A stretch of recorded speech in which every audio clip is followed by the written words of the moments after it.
Ellen on Politics. Each time a man stands up for an ideal, or acts to improve the lot of others, or strikes out against injustice, he sends forth a tiny ripple of hope. Get on the ball and work together. Keep hope alive. Keep hope alive. Keep hope alive. On tomorrow night and beyond. Keep hope alive. The voices you heard were those of Robert Kennedy and Jesse Jackson. The music again was that of Canned Heat singing Let's Work Together, and this is Alan on Politics. If you were to ask me my opinion on what's likely to happen in the world and in our society over the course of the near future, I could paint you a pretty grim picture. What I'd be likely to say is what's going to happen is climate change is irreversible, so it's just going to get worse.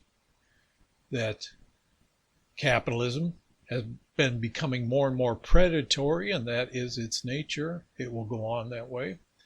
That pandemic is not under control yet, and it could still produce new variants. Our political system seems incapable of handling any of these things. Our society is very divided,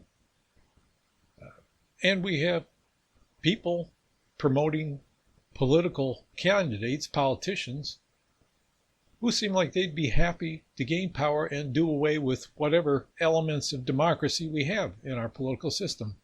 I say those things are likely to go on, and many of them are likely to get worse, and there could be a lot of suffering. There'll be climate refugees, there'll be further divisiveness, there could be political catastrophe. I would say those are reasonable concerns. Now you may say, or ask me, well, why do you make these videos? What keeps you going? Why talk about politics and why talk about what we can do and generate some kind of vision of where we're trying to take things?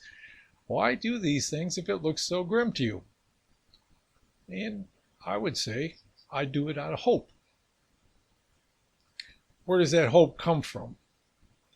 Here's my experience, is that hope is not based on reason, nor is it based on how you feel about things. It is based on practice, which leads to habit. The most important factor in human behavior, in my opinion, in most cases, is habits based on practice, not what we think about things or reason about things, and not how we feel in the moment. It's based on habit. And this way of looking at it comes not just from my decades of, in my fumbling way, trying to work toward a better society. It also comes from other practices in my life. So I would say my hope for a better world comes from continual practice and the habit of doing what I can to work toward a better world. That's where it comes from, and that's what sustains me, and that's what keeps me going. Will it make a big difference? Will it make any difference? I don't know, honestly. And it looks likely that this won't make much difference at all. On the other hand, it might. My experience of meditation and my knowledge of some Buddhist principles that have panned out for me, have seemed real in my practice, underlie some of what I'm saying here. Meditation, I'm not trying to get all spiritual on you. I'm just talking about in a practical sense how human beings work. Meditation is a practice that you develop through doing, just like working for political change is a practice that you develop by doing it. In meditation, first you establish the practice and the habit of sitting down and just paying attention, and you put your thoughts and your feelings about it secondary. As the habit becomes established, then you learn ways to manage your thoughts and feelings in order to continue to support the practice rather than impede the practice. With working toward a better world, what that means is, in one respect, you question your own thoughts. And this is part of meditation as well. A basic Buddhist principle is that you follow a path and you establish certain practices, and then you look at your thoughts and determine which are helpful and which are unhelpful, or as they say, skillful or unskillful. So I look at my thoughts and I say, is it helpful for me to think about how bad things could be? Not necessarily. Is it helpful to doubt if my own ways of thinking about this are true? Yes, it's very helpful. So what I do with my thoughts is I say, well, it looks reasonable. It looks even likely that things could get pretty bad. They've been bad and they're getting worse. But I say, I don't know everything. I don't know what everybody else is doing in the world. I know there are people who are doing things to try to make a better world. I know unexpected things can happen in life. I know throughout history, people have tried to predict the future and failed. So I know I don't know everything. So when my thoughts go to one direction or another, whether they're optimistic or pessimistic thoughts, doesn't matter, because my thoughts are not a guide to practice, right? So I will focus on the thoughts, or welcome the thoughts that are helpful in my practice of working toward a better world, and I will dismiss the thoughts that aren't helpful. Not necessarily I'll get rid of them. I'm just saying, even in spite of the fact that looks reasonable to me, that the world will keep going in a bad direction and my efforts will make no difference, that could not be true as well. I could be wrong about that. I've been wrong about a lot of things. Why not that? And if my emotions are not supporting my practice of working toward a better world, if I feel depressed, if I feel a sense of just wanting to be free of any responsibility for any of this, I do things that make myself feel better. And I saw an interesting meme on Facebook recently in which it listed how neurotransmitters that make you feel better can be boosted by particular types of practices, particular ways of doing things. For example, eating when you're hungry, completing something that a task you've started, give you a dopamine boost. Listening to music or exercising can help you with endorphins. Socializing with people, having physical touch, petting animals give you a boost of oxytocin. And getting some sun, being out in nature, as well as meditating, can help you boost your serotonin. And these things I've learned. I had part of my career, I studied psychology and became a mental health counselor. And I know those things are true.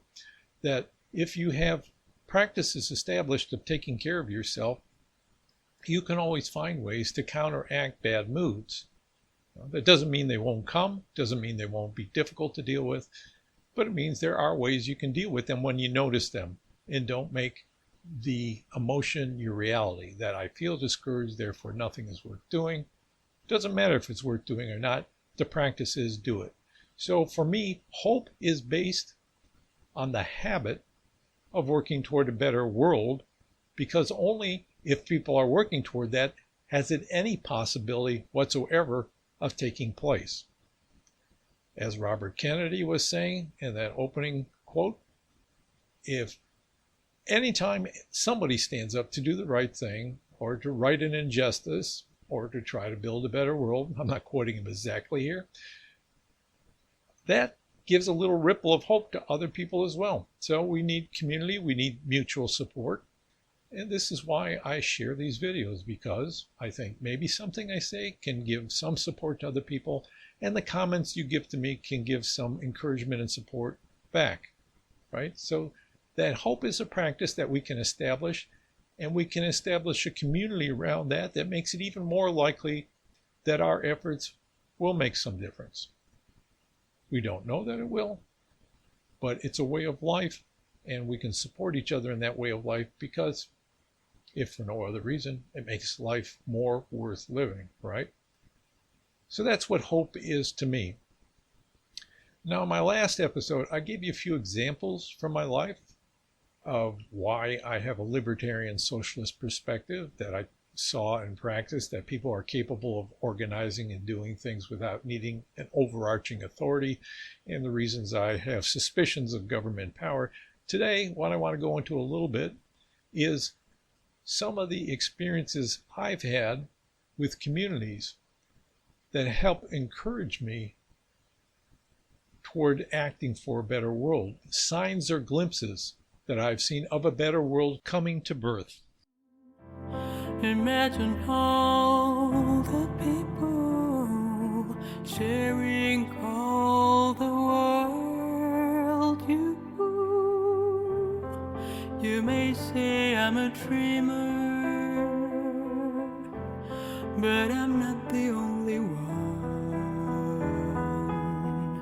I hope someday you'll join us, and the world will be as one.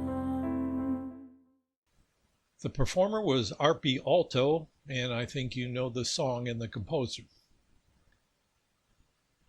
I want to talk now about experiences in my life that help give me hope for a better world.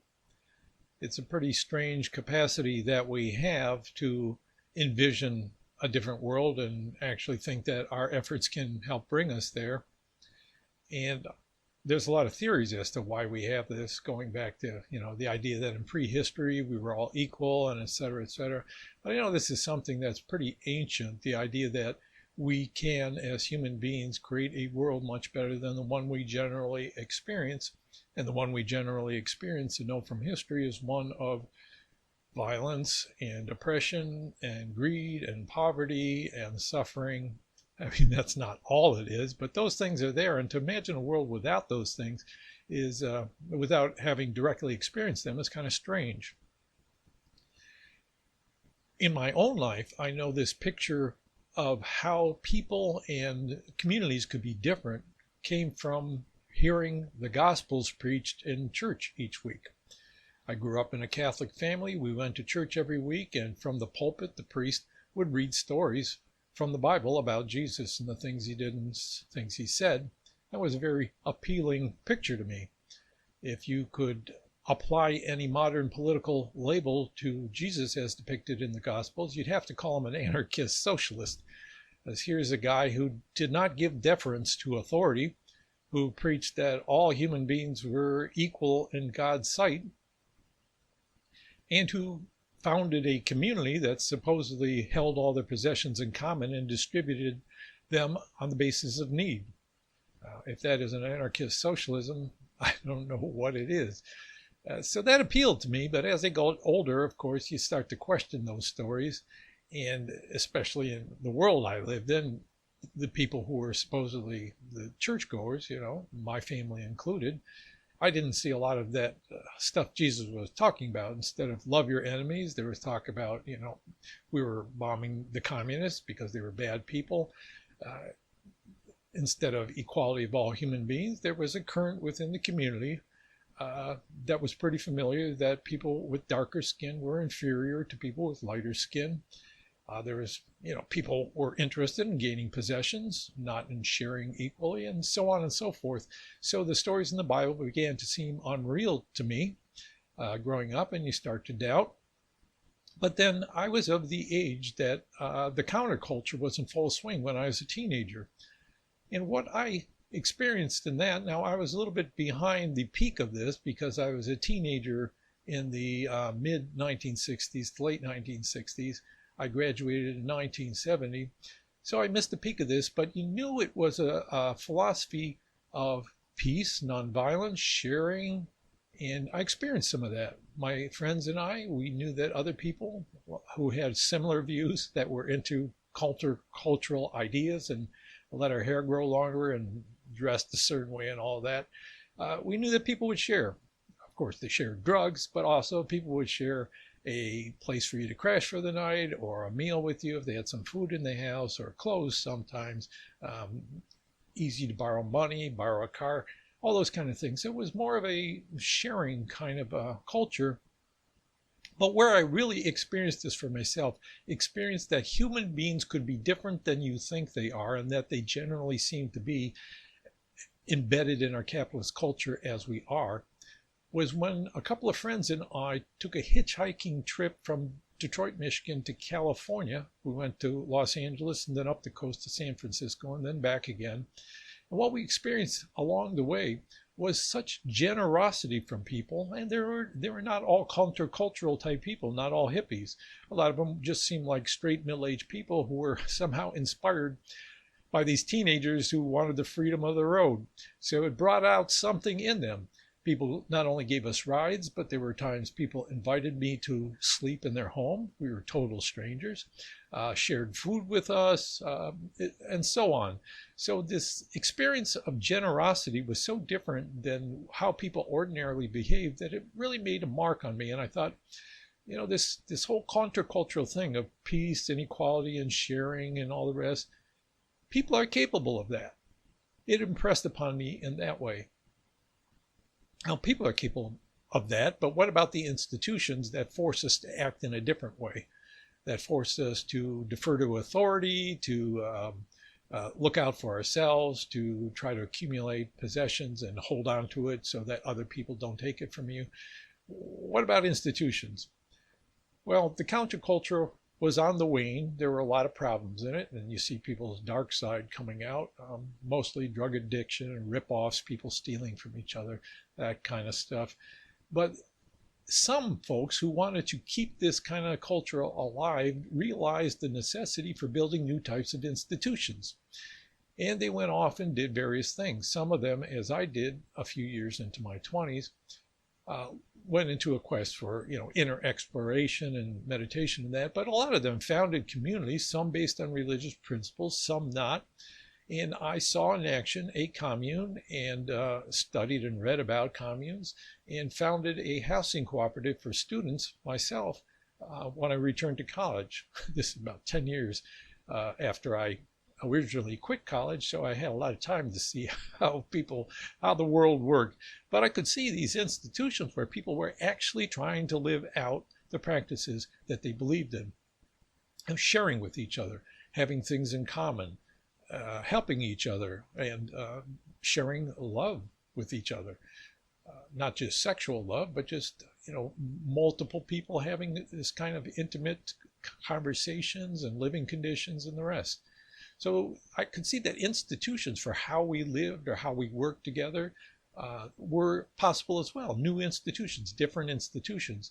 That gave me hope. First of all, I had hope that people could be different. Then I had hope that institutions could be different. But a lot of those institutions failed, but although some of them still exist today and have gone on, mostly with some kind of religious focus or an authoritarian structure, or at least a hierarchical structure. So they had a compromise with the values of the world, as I would call it.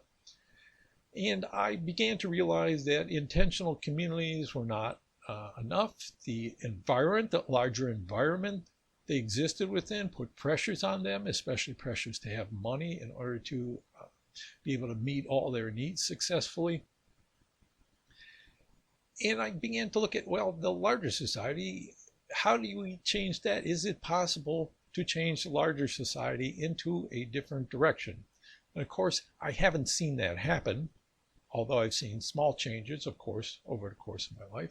But the thing that inspired me to have hope that it was possible to have a different political situation, a different kind of society, came from a man that I met when I was, this would be the early 1980s, mid-1980s. And I was back in school and starting to have this realization that you couldn't just have independent institutions with different values existing within a capitalist culture, materialistic culture.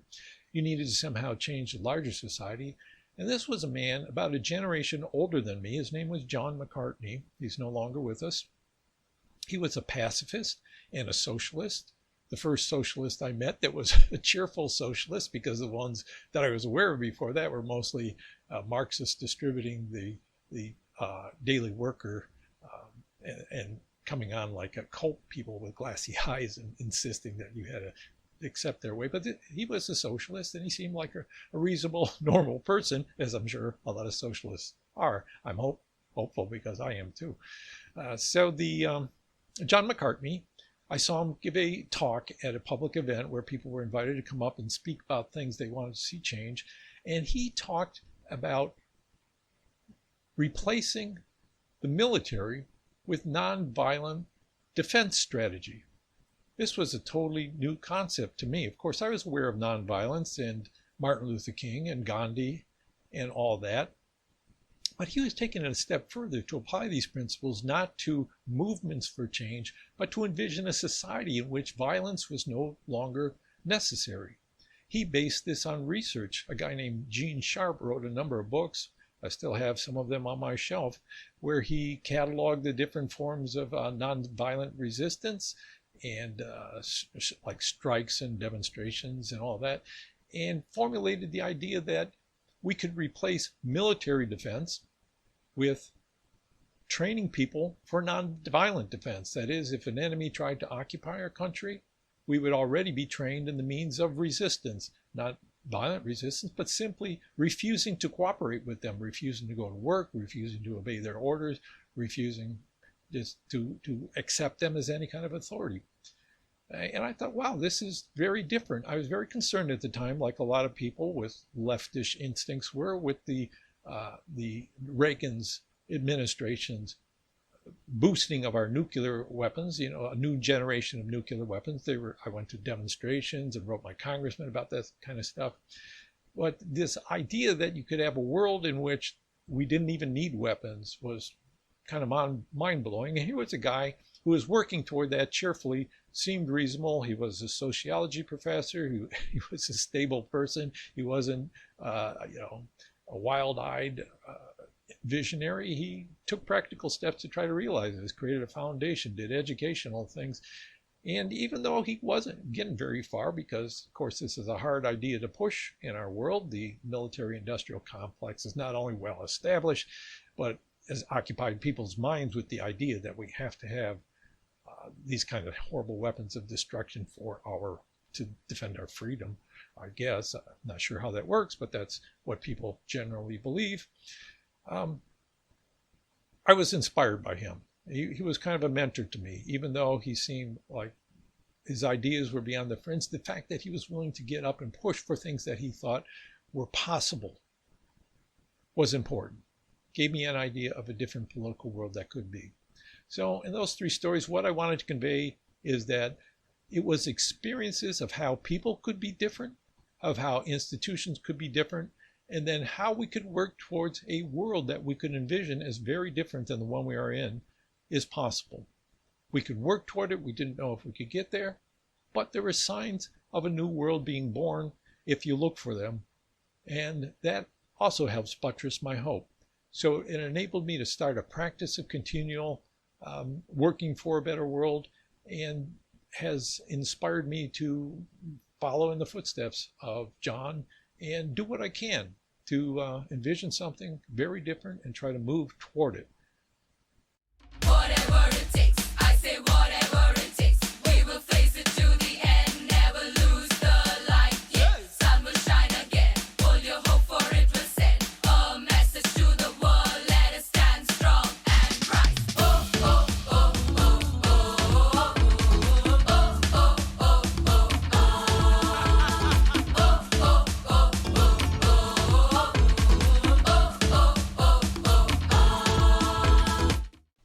That bit of music was from Praveen Francis' Song of Hope, and a great uplifting sound and video that is. You can look it up on YouTube, Praveen Francis' Song of Hope.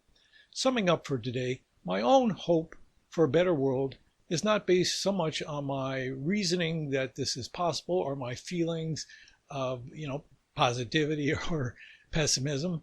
It's based on the practice of working for a better world that over time has become part of my life, a habit, and something that gives my life structure, purpose, and meaning.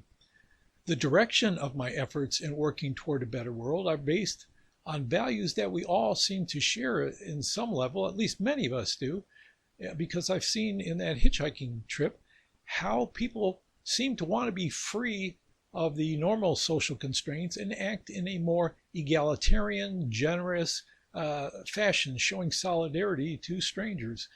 I've also seen how people can work together to create institutions that flesh out these values and put them into practice in areas such as living together or working together, even more importantly. And I've seen how we can learn lessons from these experiments, both their successes and their failures, as Gene Sharp did when he studied how nonviolent social movements and resistance to oppressors can be studied from around the world to give us lessons of how to institute these things, and how John Mccartney then translated this research into political action. So all these things give direction to my efforts to build a better world. If you've gotten anything out of this video, once again, I'm going to request that if you're on YouTube, you hit that little like, thumbs up icon. If you subscribe and hit the notification bell, you'll be notified of my future videos. And if you're listening on podcast, there should be a way to give me a rating, give the podcast a rating, or like or share it with other people. And I do enjoy hearing from you, so please do leave comments on the Alan on Politics YouTube channel or Facebook page, and I'll be happy to read them and get back to you if possible. That's it for today. Next week we have a special guest, I hope, lined up, and that's it. Let's work together and keep going forward. Thanks a lot for listening. You know together we will stand, every boy, girl, woman, and a man. Oh, you know what I'm talking about now.